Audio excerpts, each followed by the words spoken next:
Have you ever been afraid of living in your own house? Hey guys, my name is Ethan, and I want to tell you about a paranormal experience I had a few years ago in my own home. I'm 23 now, living with my family, but this happened when I was 17. I've always been curious about the supernatural, ghosts, angels, demons. Back then, I was completely obsessed with it.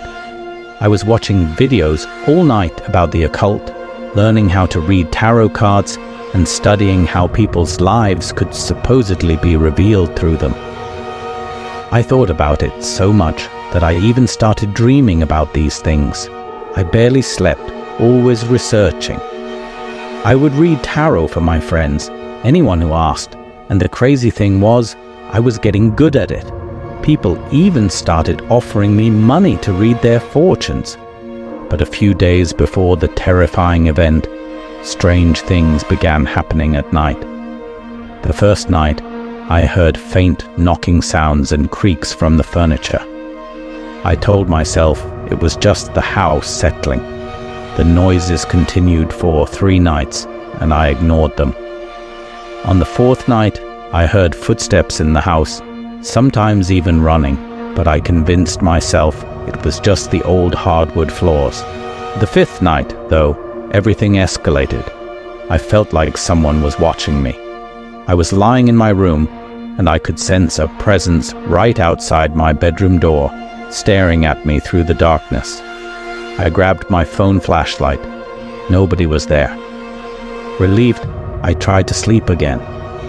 But then I dreamed that someone was watching me. And when I woke up, my nightmare had followed me into reality. My little sister was standing right beside my bed, staring at me. Her mouth was slightly open, her head tilted unnaturally, and her eyes wide, unblinking. She just stood there, watching me. For a moment, I couldn't even move. My heart was about to stop. Finally, I whispered, "Why are you looking at me like that? What's wrong?" As soon as I spoke, she turned around, silently walked back to her bed, and lay down as if nothing happened. I looked at the clock. It was 3:45 a.m. I muttered to myself, "What the hell is going on? This kid's gonna give me a heart attack one of these nights." The next morning, I confronted her. "Why were you standing by my bed last night, staring at me like that?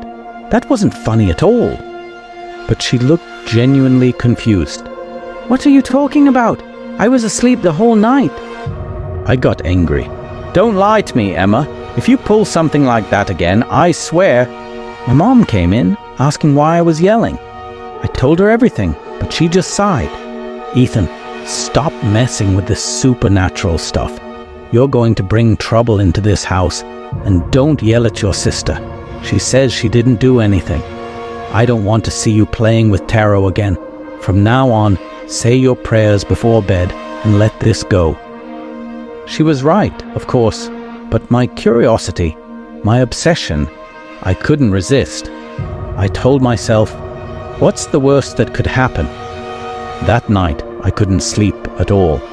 I was too scared from the night before, so I put on my headphones, blasted music, and played games on my phone to distract myself. Around 3:30 a.m., I suddenly heard my dad calling me. His voice was muffled, strained. "Ethan! Ethan, come here!" I froze. Slowly, I pulled one headphone out, listening closely. It was definitely his voice coming from the bathroom. "Dad, are you okay?" I asked. But he just kept repeating in that same broken voice, "Ethan, come inside." Just as I was about to step inside, I realized the bathroom light was off.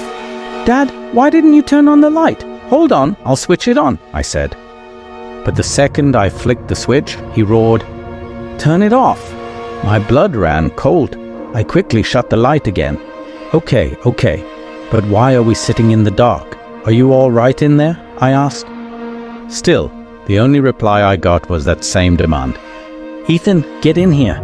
I reached for the doorknob, ready to open it, but an overwhelming dread came over me. Something inside screamed not to go in. I stepped back and said, "Dad, maybe I should go get Mom."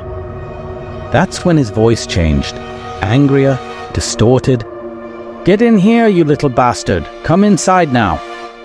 Terrified, I ran straight to my parents' bedroom.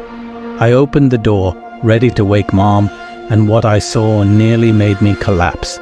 My dad was asleep, in bed, next to my mom. I froze.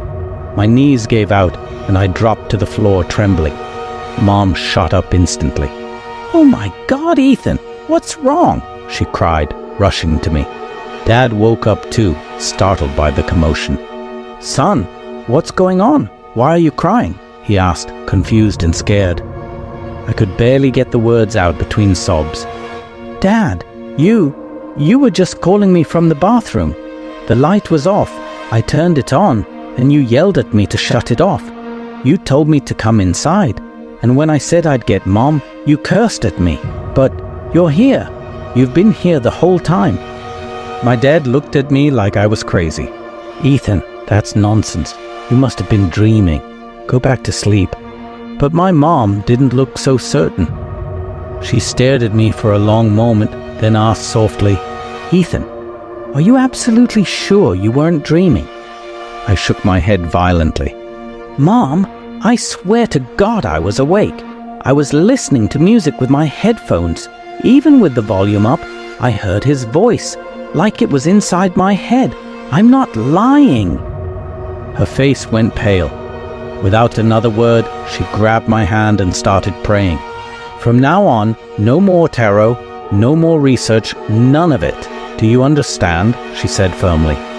She then asked, "Have you been baptized? Have you prayed tonight?" I nodded through my tears. "Then we'll pray together," she said. We both went to the bathroom, washed up, and came back to my room to pray side by side. The whole night, we stayed awake whispering prayers until the morning sun finally came through the window. At some point, we fell asleep. Even now, years later, we still live in that same house. We still use that same bathroom. But I never touched tarot again. I never searched for spirits, never tempted fate. And yet, even today, I can't shake the fear of what might have happened if I had opened that bathroom door.